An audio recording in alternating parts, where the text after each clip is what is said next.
विचार मंचावर उपस्थित सर्व पक्षाचे नेते, सहकारी मित्र आणि आदरणीय बाळासाहेब आंबेडकर मित्रहो, आरक्षण बचाव यात्रा 26 जुलैपासून कोल्हापूर, 25 जुलैपासून फुले शाहू आंबेडकरांच्या स्मृतीस्थानाला अभिवादन करत इथपर्यंत पोहोचली आहे।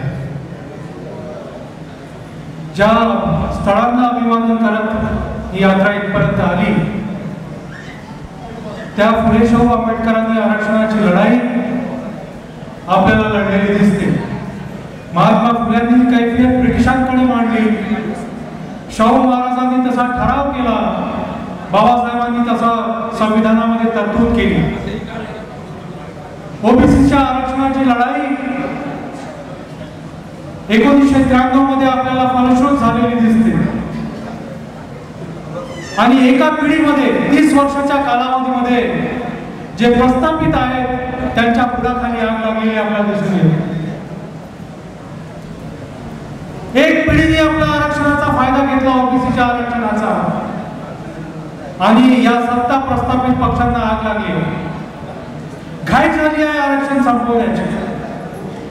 मित्रहो, हे आपण समजून घेतलं पाहिजे की आरक्षणाच्या विषयी इतका राग आणि द्वेष काय, वंचित बहुजनाच्या आरक्षणाविषयी इतका राग आणि द्वेष काय।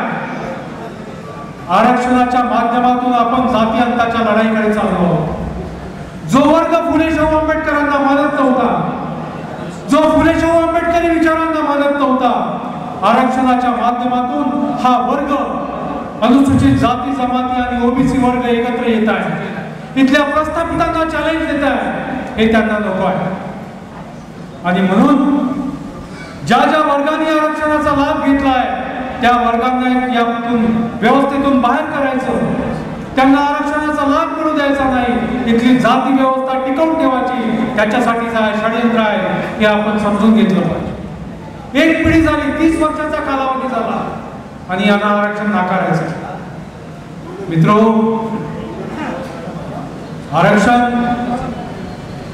ज्या मुद्द्याच्या अनुषंगाने महाराष्ट्रामध्ये सुरू होतं त्याला वंचित बहुजन आघाडीने पाठिंबा दिला होता की लढाई गरीब मराठ्यांची लढाई होती, त्या गरीब मराठ्यांच्या लढाईला बाळासाहेबांनी साथ दिली होती, पण ही लढाई कितपर्यंत मर्यादित न राहता ती ओबीसीचं आरक्षण हिरावू पाहत आहे, तेव्हा बाळासाहेबांनी इशारा दिला आहे, भूमिका स्पष्ट केली आहे की ओबीसीचं ताट वेगळं आहे, मराठ्यांचं ताट वेगळं आहे। ही भूमिका स्पष्ट करत ही आरक्षण बचाव यात्रा पुढे निघालेली आहे आणि ही भूमिका स्पष्ट करावी म्हणून आम्ही पक्षाच्या वतीनं सगळ्या महायुतीचे जे आहेत किंवा महाविकास आघाडीचे आहेत त्यांना आम्ही आमंत्रण दिलं आहे। शरद पवार मुख्यमंत्र्यांना 2दा भेटतात पण स्पष्ट करत नाही कशासाठी भेट झाली।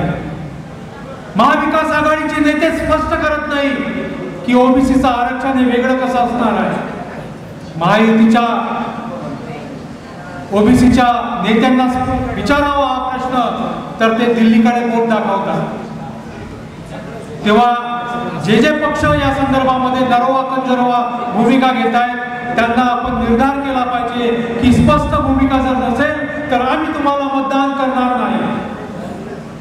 आज ही यात्रा जेव्हा आपण नांदगाव खंडेश्वर या शहरामध्ये दाखल झाली, निलेश भाऊच्या कार्यालयाचं उद्घाटन झालं आणि इथे सभेमध्ये आपण रूपांतर करत आहोत। या सभेत उपस्थित असलेल्या प्रत्येकाने निर्धार केला पाहिजे की 7 ऑगस्टला वंचित बहुजन आघाडीच्या माध्यमातून आपण मंडल हा दिवस साजरा करत आहोत। हा मंडल दिवस साजरा करणं हा आपल्या आरक्षणाची लढाई मूर्त रूप देणं आहे। या सर्व आरक्षणाच्या लढाईमध्ये औरंगाबादमध्ये आपण सहभागी व्हाल, मोठ्या संख्येने सहभागी व्हाल ही आशा बाळगतो आणि माझं विवेचन संपवतो। जय सेवा, जय बिरसा, जय वीर।